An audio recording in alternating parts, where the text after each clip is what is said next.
Hello students, very very very warm welcome to Kelvin Institute. क्या हालचाल दोस्तों आपके। तो स्टूडेंट्स, जैसा कि आप लोग जेई मेन का एग्जाम तो दे ही रहे होगे और साथ साथ ये भी देख रहे होगे कि यार जेई मेंस के अलावा और कौन कौन से ऐसे एग्जाम्स हैं जो मैं पार्टिसिपेट कर सकता हूं। हालांकि बचे कुछ हैं बट यस, आप पार्टिसिपेट कर सकते हैं। उसके लिए आप हमारी प्लेलिस्ट पे जाके चेकआउट करिए। हमने ऑलरेडी कुछ वीडियोस बना रखी है कि कौन कौन से ऐसे एग्जाम्स हैं जो आप जेई मेन के अलावा दे सकते हैं। आज हम बात कर रहे हैं थापर यूनिवर्सिटी पटियाला की। जी हाँ, और ये एक ऐसी यूनिवर्सिटी है जिसमें काफी ज्यादा स्टूडेंट्स जो है वो एडमिशन लेने के लिए जाते हैं। क्यों? इसका रीजन बहुत बड़ा ये है कि इसका जो एक एक्सपोजर है काफी ज्यादा वेल एस्टेब्लिश्ड ऑलरेडी इंस्टीट्यूट है ये। और एक प्लेसमेंट की अगर बात करें तो बहुत ही बढ़िया प्लेसमेंट आपको यहाँ पे देखने को मिल जाता है। साथ ही साथ दोस्तों, इस पर्टिकुलर कैंपस में ये जो थापर यूनिवर्सिटी है, यहां पर वो वाले स्टूडेंट्स को बहुत ज्यादा फायदा होता है जो पंजाब के स्टूडेंट है, क्योंकि पंजाब के स्टेट कोटा के लिए उनको 50% तक का रिजर्वेशन मिलता है। जी हाँ, मतलब 50% जो कोटा है वो उन पंजाब स्टेट स्टूडेंट्स के लिए रहेगा जो वहां से स्कूलिंग करा हुआ है जिन्होंने। और जिन्होंने स्कूलिंग नहीं भी किया है, अगर उनका स्टेट डोमिसाइल वहां का है तो भी पंजाब वालों को भाई 50% का यहां पर एक कोटा मिल जाता है।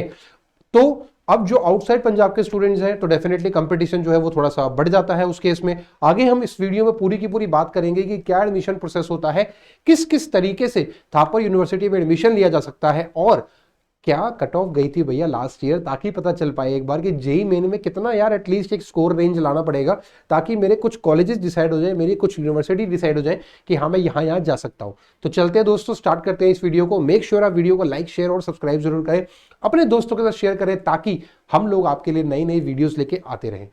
चलिए आगे बढ़ते हैं। नाउ स्टूडेंट, अगर हम बात करें इस पर्टिकुलर यूनिवर्सिटी की, तो यूनिवर्सिटी भाई 1956 की बनी हुई है, तो काफी अच्छा खासा एस्टेब्लिशमेंट है, काफी अच्छा खासा एलुमनाई है इनका, बहुत बढ़िया एलुमनाई नेटवर्क है। तो ऐसी कोई भी टेंशन आपको यहां नहीं मिलने वाली है उस केस में। ठीक है, one of the finance institute है।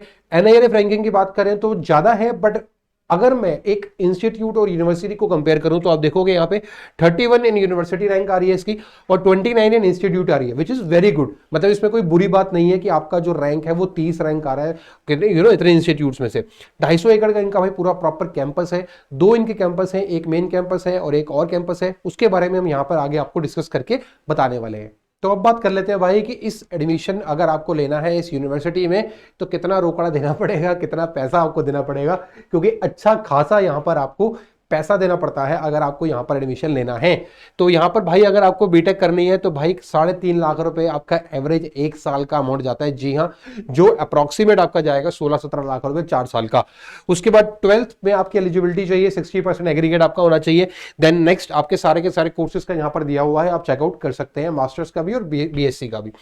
इसके बाद अगर बात करें भाई प्लेसमेंट की, तो प्लेसमेंट का यहां पर मैं आपको एक चार्ट के थ्रू ये समझाना चाहूंगा कि सेक्टर वाइज प्लेसमेंट यहां पे कितना ज्यादा है और किसका ज्यादा है। तो सबसे ज्यादा भाई यहां पे 33% आईटी, यस आईटी का 33% यहां पर प्लेसमेंट जाता है। और बाकी डिपार्टमेंट्स आप यहां पर देख सकते हो, चाहे केमिकल हो, चाहे हेल्थ केयर हो, चाहे मैन्युफैक्चरिंग हो, इंफ्रास्ट्रक्चर हो, ई कॉमर्स हो। ई कॉमर्स देखो बहुत ज्यादा ऑलरेडी बढ़ रहा है, तो यहां पर आपको 8% अप्रोक्सीमेट दिख रहा है। ये कंसल्टिंग का देख सकते हो यार, I am very shocking, consulting का भी यहां पर आपको 9% का सेक्टर वाइज प्लेसमेंट दिख रहा है। प्लेसमेंट्स आर वेरी गुड, इसमें कोई भी दिक्कत नहीं है। थापर यूनिवर्सिटी के लिए भाई अगर आप जा रहे हो तो definitely it's a worth going place. और अगर आप जनरली नॉर्थ के स्टूडेंट हो और आपको अगर ऑप्शन मिलता है कहीं एसआरएम के लिए या मणिपाल के लिए या वीआईटी के लिए, तो definitely you should go for this only. Next चलते हैं आगे, हम लोग बात करते हैं हमारे कट ऑफ के बारे में। ठीक है, तो कट ऑफ क्या है बेसिकली यहां पर कि जेई मेन के बेसिस पे, मैं आपको पहले ये बता देता हूं दोस्तों, यहां पर दो तरीके से एडमिशन होगा। पहला एडमिशन आपका होता है जो मोड 1 होता है बेस्ड ऑन जेई मेन। ठीक है, JEE Main for 50% of seats, जो मैंने आपको बताया था कि 50% ऑफ सीट्स यहां पर रहेंगी, किसके बेसिस पे? जेई मेन के बेसिस पे। अब यहां पर आपकी एलिजिबिलिटी क्या है कि 12th में आपके 60% होने चाहिए, ये ध्यान से समझ लेना। किस किस में? आपको यहां पर लिखा हुआ है aggregate of 3 subjects, physics, mathematics और any of the subject out of chemistry, biology, biotechnology and technical vocational subject. Technical vocational subject यहां पर क्या है उसके बारे में मैं आपको आगे बताने वाला हूं। दूसरा, appeared in JEE Main, definitely JEE Main appearance होना चाहिए, सिटीजन ऑफ इंडिया होना चाहिए, और 12th क्लास की जो है वो 2019, 2020 और 2021, मतलब 3 साल वाला हिसाब किताब जैसे जेई मेन का होता है वही सेम यहां पर चलने वाला है कि जो आपका पासिंग क्राइटेरिया है वो 3 साल की एलिजिबिलिटी का ही चलेगा। मतलब 2019 में या तो आप पास होनी चाहिए या 2020 में या 2021 में। ये जो मैंने डेटा लिया है दोस्तों, ये उनकी वेबसाइट से ही डेटा लिया है ताकि आप लोगों के पास बिल्कुल एक्यूरेट और फैक्चुअल डेटा आए। अब यहाँ पर अगर SC/ST की बात करेंगे तो आपको रिलैक्सेशन मिल जाता है 5% का 55% के लिए। अब देखो ये मैं बात कर रहा हूं आपके बीटेक के लिए। अगर आप इसको बायोटेक्नोलॉजी में चले जाओगे तो वहां पर क्या होगा, आपका जो सब्जेक्ट है वो बायो ले लिया जाएगा, ठीक है, मैथ्स की जगह, ठीक है, मैथ्स की जगह आपका वहां पर बायो रिप्लेस हो जाएगा। देन अगला जो हमारा मोड, सेकंड मोड है वो कौन सा है कि जो 12th के मार्क्स पे, यस, यहां पर एक अच्छी चीज ये होती है दोस्तों कि आपको 12th के मार्क्स पर भी एडमिशन मिल जाता है। जो इसका सेकंड मोड है वो क्या है कि based on 12th marks in PCM for 50% of seats. तो देखो यहां पर क्या है कि 70% आपका इक्विवेलेंट एग्जामिनेशन में मार्क्स होने चाहिए। तो 70%, वहां पे कितना था 60%, तो डेफिनेटली यहां पे 10% का यहां पे बढ़ाया गया है। 65% रखा है आपका किसके लिए, रिजर्व कैटेगरीज के लिए। और एग्रीगेट ऑफ 3 सब्जेक्ट्स वही सेम, फिजिक्स, मैथ्स और any of the subject out of chemistry, bio या फिर बायोटेक्नोलॉजी या फिर कोई भी technical vocational subject. Appeared in JEE main, ये सेम वही चीज है कि जो मैं पहले एलिजिबिलिटी बताई थी। तो यहां पर आपको ये समझ आ रहा होगा कि 2 तरीके से एडमिशन होगा। एक तो होगा भाई आपके 12th के बेसिस पे, ठीक है, और एक आपका होगा जेईई मेन के बेसिस पे। यहां पर मैं आपको उसकी रैंकिंग बताने वाला हूं कि जेईई मेन के बेसिस पे लास्ट ईयर कितना कट ऑफ गया था, कौन सी ब्रांच के लिए, बीटेक की बात करें तो। चलिए देखते हैं। ओके स्टूडेंट, ये वो अब लिस्ट है दोस्तों जो आपको इनकी वेबसाइट पर नहीं मिलेगी। ये उस टाइम तक अवेलेबल थी जब इनका रिजल्ट आया था, बट आपके लिए हम लोग ये वेबसाइट पे डेटा जो है इनका एक्सट्रैक्ट करके लेकर आ गए आपके सामने। ये वो डेटा है जो कि सेकंड ऑनलाइन काउंसलिंग में on the basis of JEE main 2020 merit पे ये कैटेगरी वाइज इन्होंने कट ऑफ दी थी। कब की है, सितंबर 30, 2020 की, ठीक है जी। अब यहां पर अगर आप देखोगे दोस्तों कि जो आउटसाइड पंजाब के स्टूडेंट है, ठीक है, यहां पर 2 कैटेगरी आपको पता है कि एक आउटसाइड पंजाब है और एक पंजाब है, ठीक है। तो अगर आप पंजाब का देखोगे जनरल का, अगर मैं CS की बात करूं आपका COPC की, ठीक है, तो यहां पर 12,831 रैंक पे, मतलब 98.8 परसेंटाइल आपका जनरली होना चाहिए, ठीक है, आपको यहां पर लेने के लिए 12,831। अगर आप आउटसाइड पंजाब है दोस्तों तो आपको रैंक लानी पड़ेगी भाई under 10,000 which is 9,437। I guess ये शायद आपको थोड़ा क्लियर नहीं होगा यहाँ पे इमेज, मगर आपको मैं ये PDF जो है वो डिस्क्रिप्शन में भी डाल दूंगा। अगर आप कहोगे तो आपको ये पूरी की पूरी इसकी कैटेगरी वाइज रैंक आपको यहाँ पर मिल जाएगी, हर एक उसकी ब्रांच की, ठीक है। कोई भी ब्रांच आप देखना चाहते हो, चाहे वो SC कैटेगरी हो, ST कैटेगरी हो या फिर मैकेनिकल हो या सिविल हो, कोई भी आप कैटेगरी या ब्रांच देखना चाहते हो वो आपको यहाँ पर ये लिस्ट अवेलेबल मिल जाएगी।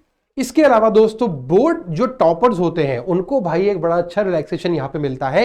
एक उनको मौका मिलता है कि भैया जो 5 टॉपर हैं, first 5 toppers of the respective boards in India in the examination of 12th in 2021 shall be given direct admission, मतलब उनको डायरेक्ट एडमिशन दे दिया जाता है।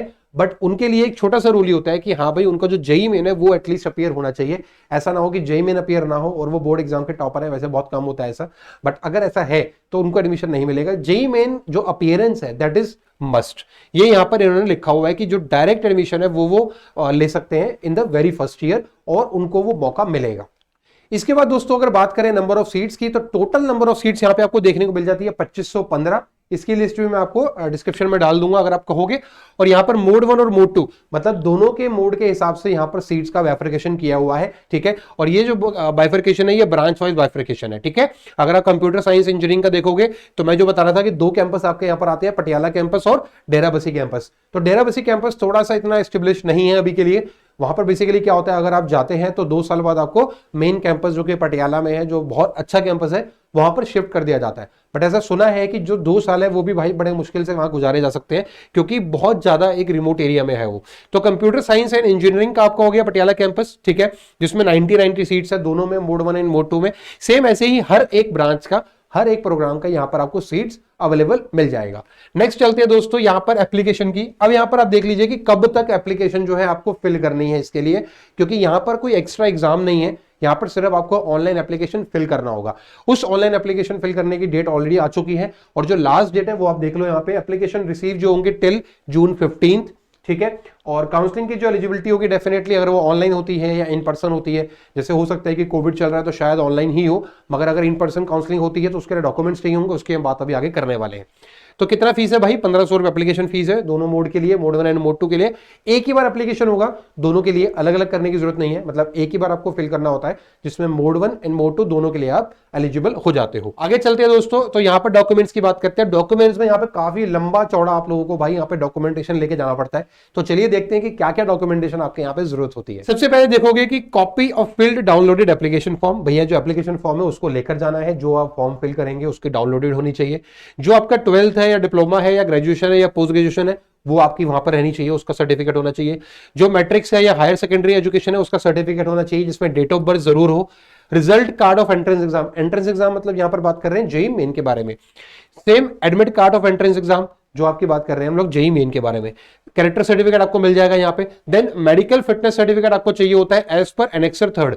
अब ये क्या होता है इसको हम अभी आगे जाके देखने वाले हैं, ठीक है, कि कौन कौन से एनेक्सर्स यहाँ पे यूज होते हैं। Then reserve category certificate on the prescribe proforma, ये एक इन्होंने कैटेगरी सर्टिफिकेट का परफॉर्मा ऑलरेडी दिया हुआ है, उसी परफॉर्मा में आपको लेना है, आपको टेंशन नहीं लेनी है। देन एफिडेविट रिक्वायर्ड होता है भाई, अगर आप डिसकंटिन्यू कर जाते हो तो उसके लिए एक डिक्लेरेशन होता है एक तरह का। देन नोटराइज एफिडेविट होता है, ठीक है। उसके बाद आपका नोटराइज एफिडेविट होता है किसी अमाउंट का स्टैंप ऑफ पेपर का कि एंटी अल्कोहल और ड्रग अब्यूज बाय स्टूडेंट। तो यहां पर ये डिक्लेरेशन लिया जाता है मेनली, काफी ज्यादा स्टूडेंट्स जो है उनका एक माइंडसेट रहता है कि भाई नहीं यहाँ पर जो है पंजाब है तो यहाँ पर कहीं ना कहीं वो एक ड्रग वाला एडिक्शन है वो रहेगा, एलिमेंट रहेगा। बट मैं आपको बता दूं कि बहुत सारे स्टूडेंट्स से हमने एक फीडबैक लिया है, रिव्यूज देखे हैं मैंने, एक्चुअल में नेट पे देखे हैं चाहे कहीं भी देखे हैं, मगर वहां पर मुझे क्लियर हुआ कि पहले जरूर चीजें थी खराब बट अब वो इतना ज्यादा स्ट्रिक्टनेस है वहां पर कि बिल्कुल भी वो चीजें अलाउ ही नहीं है, और इसी वजह से उनका जो एकेडमिक का जो प्लेसमेंट है वो इतना ज्यादा हाई जा रहा है, ठीक है। आप यहां पर देख लीजिए, ठीक है, ये आपको मैंने बता दिया। Then migration certificate, income certificate as per annexure, ये आपको मैं दिखा दूंगा। Notarize affidavit on any amount stamp by student having Punjab residency, ये पंजाब रेजिडेंसी के लिए दिया गया है, ठीक है। और दूसरा 12th का पंजाब के लिए कि भैया 12th अगर आपने आउटसाइड करी है पंजाब से, मतलब पंजाब के बाहर से करी है, तो उसका एक एफिडेविट चाहिए होगा। तो आइए देखते हैं यहाँ पर कि एनेक्सर जो है वो कौन कौन से हैं जो मैंने अभी आपको बताए और उनके फॉर्मेट्स क्या हैं। ओके तो यहां पर आप देखो स्टूडेंट कि ये फॉर्मेट है सर्टिफिकेट का जो एससी के लिए है, ठीक है, शेड्यूल कास्ट के लिए, ओके।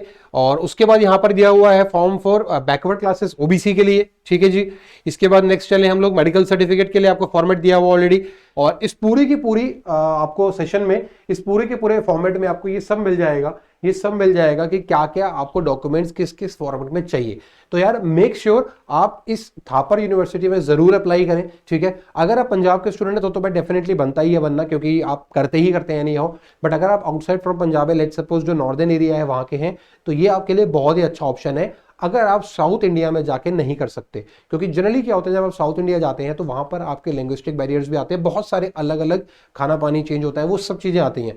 तो उसको ध्यान में देखते हुए आपके लिए Thapar university is the one of the best option, तो you should really apply for that. इसके अलावा यार अगर आपके और कोई भी डाउट्स हो तो मेक श्योर आप जो है हमें कमेंट करके बताएं।